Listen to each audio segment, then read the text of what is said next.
Hello, ladies and gentlemen, and welcome to another edition of Mr. Merrigan's Moments in History, U.S. History Edition. Today we're going to wrap up talking about the urban society. And in particular today, I want to highlight how American culture really begins to develop during this time period. And we tend to see a more distinct culture being created, and with that, the importance of education. And so we're going to highlight those two parts of American culture as we get into the latter part of the 1800s. And then we'll also talk a little bit too about how journalism plays a role in even affecting the actions of the U.S. government when it comes to the Spanish-American War.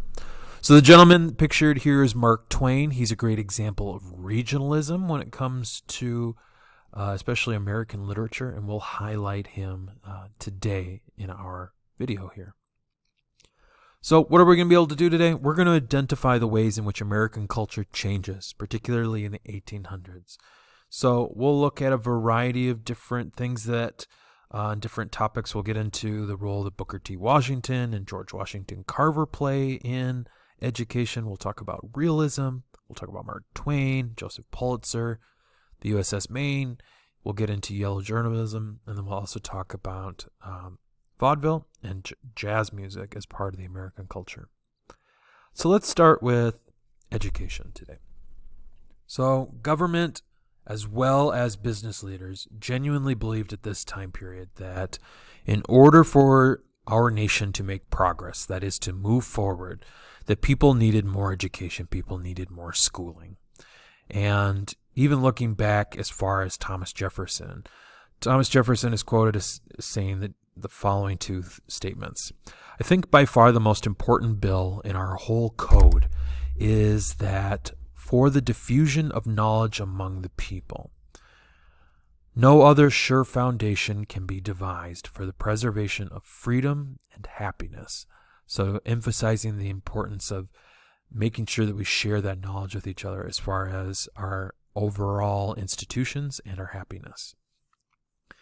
And wherever the people are well informed, they can be trusted with their own government. Keep in mind, as one of the founding fathers, he knew the importance of and didn't always trust the education of everyday Americans. And so him saying that is essentially saying that if we can stay well informed, we should be in charge of our government. And keep in mind, the ideas of our republic are centered around the people being the power. So progressive education gets formed during this time period. And this is where students were taught to be good citizens and what it meant to show good citizenship, as well as the facts of the time period. And so this became kind of the new philosophy for education around 1900, and certainly was expanded upon some of our earlier conversations about education, like with Horace Mann. The other part of this is the expansion of education. And you see during this time period, the Morrill Act gets passed. This is where federal land could be sold to raise money for specific land grant colleges. These are federal governments that gave essentially states large amounts of land that could be sold to raise money to create, in particular, higher education. And they were given to specific states.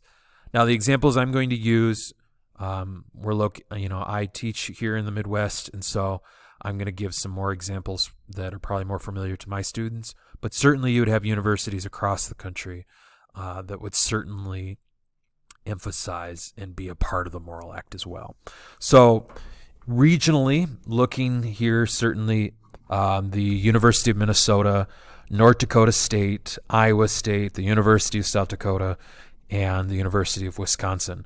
Those systems, all through the Morrill Act, essentially wanted public education, and especially public higher education, to be available to people where they lived. So, for example, in the University of Minnesota system, there are 5 campuses. And the reason there are 5 is because they wanted people, regardless of where they lived in the state, to be within a certain amount of miles from an institution of higher learning that was publicly owned by was owned by the state and was a form of public higher education. We are going to see the expansion of this, although not at the same rate for African Americans. Booker T. Washington creates the Tuskegee Institute.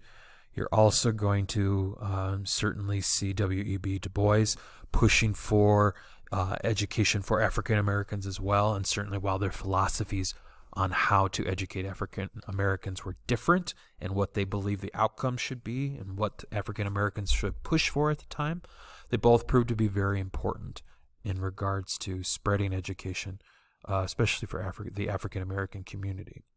George Washington Carver, he did a lot of research at the Tuskegee Institute, and he really transformed agriculture in the South with the development of essentially making planting of peanuts much more available. You'll also see that reservation and boarding schools trained African Americans, but like we mentioned with the Dawes Act, this did isolate Native Americans from their tribal traditions, and in some cases try to get them to adopt more American ideas, forcefully asking them to push away from their tribal traditions. The second kind of key part here is educated Americans found new reading material in public libraries, as well as a growing literary culture and a thriving newspaper industry. So more Americans were now interested in reading as opportunities for education grew. Remember when we mentioned with Carnegie, he built a series of public libraries across the country in order to promote that learning as well. Writers also in this time period sought to describe the lives of people in an approach that we would call realism. And this is an approach to literature and the arts in general, and you can see this also with like paintings as well, to show life as it really was, the way things were. And out of that comes this idea of regionalism, in which writing would focus particularly on a specific or particular region of the country. And it was made popular by authors like Mark Twain. And there's a great Mark Twain quote out there that I wanted to share with you guys too. It says, "A person who won't read has no advantage over one who can't." And if you are fortunate enough to have the opportunity to learn to read, and you can, you should exercise it. You should use it. And of course, he particularly wrote about the South, and he comes out of Missouri. Some of his famous works, The Adventures of Tom Sawyer and certainly Huckleberry Finn, along with, of course, Tom Sawyer and Huckleberry Finn, some of his more notable works.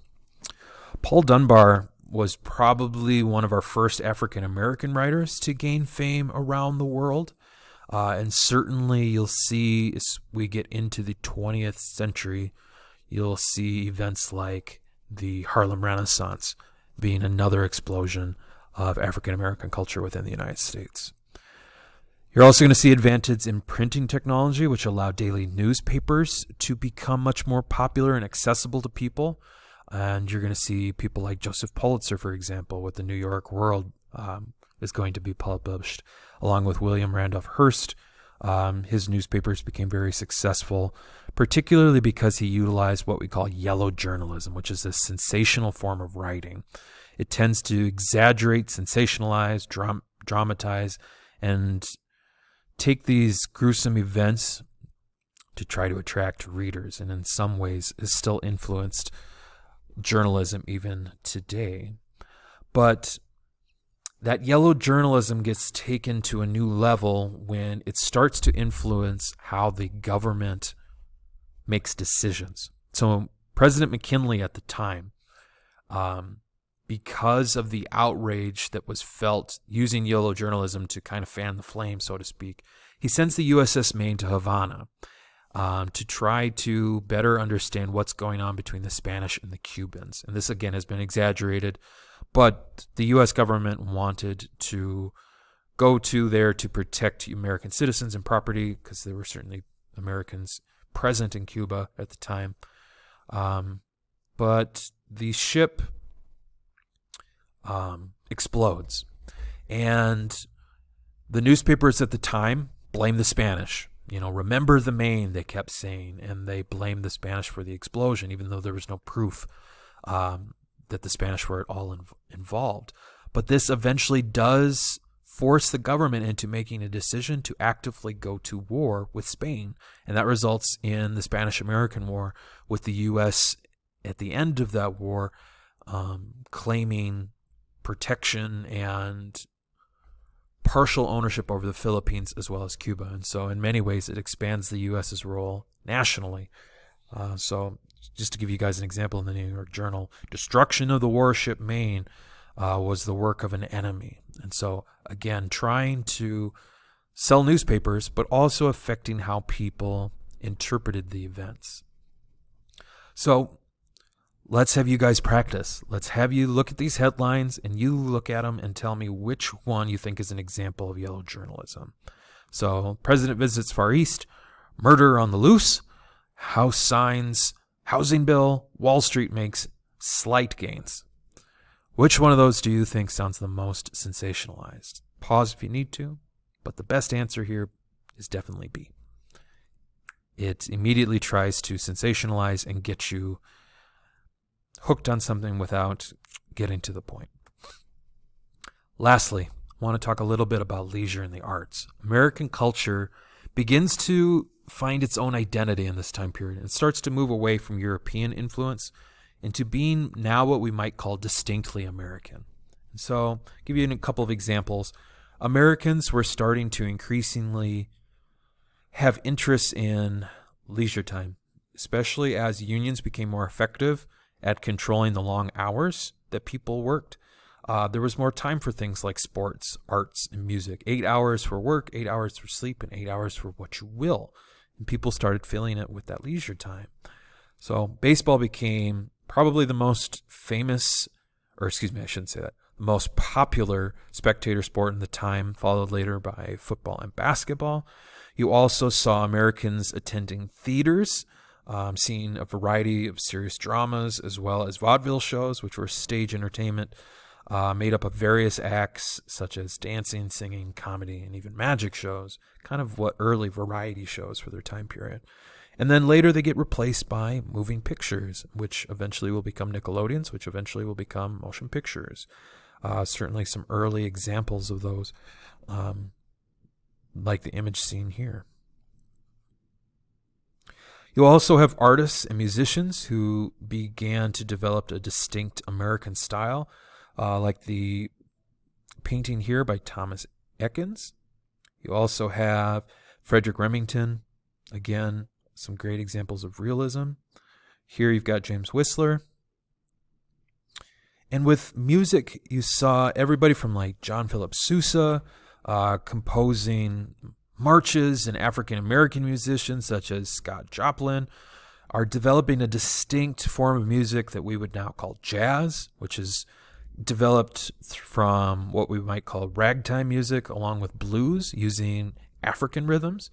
And then also certainly ragtime music, which was a type of music that usually had a strong rhythm and a lively melody with different accented notes. And so you're starting to see, again, a distinct American culture being created here. So what style of painting tried to make, an immediate impression on the senses? Is that realism, impressionism, ragtime, and vaudeville? Or vaudeville? Pause here if you need to. Keep in mind, realism tries to show things the way they are. So in this case, it's impressionism. It tries to immediately make an impression upon you. And so that's kind of where the name comes from. All right, ladies and gentlemen, this is where we're going to end. And this kind of wraps up the urban society, kind of with the creation of this more American culture.